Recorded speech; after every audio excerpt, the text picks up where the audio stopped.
అలాగే మీరు ఈ మార్క్స్ రేంజ్ ఏదైతే ఉందో వీటిని స్క్రీన్ షాట్ తీసుకోండి. సో మీకు గనక 42 బిలో 42 మార్క్స్ వచ్చాయంటే మాత్రం మీరు 1 lakh ప్లస్ ర్యాంక్ లో ఉంటారు. 43 to 44 marks 70K to 80K మధ్యలో అప్రాక్సిమేట్ గా, ఇవన్నీ కూడా అప్రాక్సిమేట్ ర్యాంక్స్. 44 to 45 మార్క్స్ అయితే 60K to 70K. ఒక్కొక్క మార్క్ కి చూడండి, ఇది చాలా డేంజర్ జోన్ అనమాట. ఒక్కొక్క మార్క్ కి 10,000 ర్యాంక్ అంతకంటే ఎక్కువ వేరియేషన్ వస్తుంది. అదే మీరు 49 51 మార్క్స్ మధ్యలో ఉంటే 30K to 25K.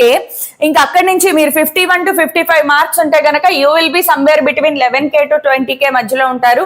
54 to 60 marks అయితే గనక, అంటే మీరు 54 దగ్గరలో 54 మార్క్స్ కి 10K వచ్చేస్తుందా అంటే చెప్పలేము. అప్రాక్సిమేట్ గా మీరు ఒక 55-56 మార్క్స్ దగ్గరలో ఉంటేనే మీరు 10K దగ్గరలో ఉన్నట్లు లెక్క అనమాట. సో లాస్ట్ ఇయర్ 56 మార్క్స్ కి 10,000 ర్యాంక్ వచ్చింది కాబట్టి కొంచెం అంతకంటే ఎక్కువ ఉంటే బెటర్ గా ఉంటుంది.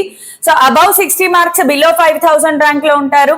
68 మార్క్స్ అంతకంటే ఎక్కువ 70+ మార్క్స్ ఉంటే below 3,000. This is my expectation. ఈ మార్క్స్ ఇవన్నీ ఎందుకు చెప్తున్నాను అంటే అప్రాక్సిమేట్ గా మీకు ర్యాంక్ ఎంత వస్తుంది అనేది తెలుస్తుంది కాబట్టి దీనిని బట్టి మీరు వేరే ప్రైవేట్ యూనివర్సిటీస్ కి వెళ్ళాలా లేదా ఏపీ ఎఫ్సెట్ కౌన్సిలింగ్ గురించి వెయిట్ చేయాలా అనే ఐడియా కూడా వస్తుంది కాబట్టి ఈ ర్యాంక్ వర్సెస్ ప్రెడిక్షన్ చేయడం జరిగింది. సో ఇంకేమైనా డౌట్స్ ఉంటే please do let me know in the comment.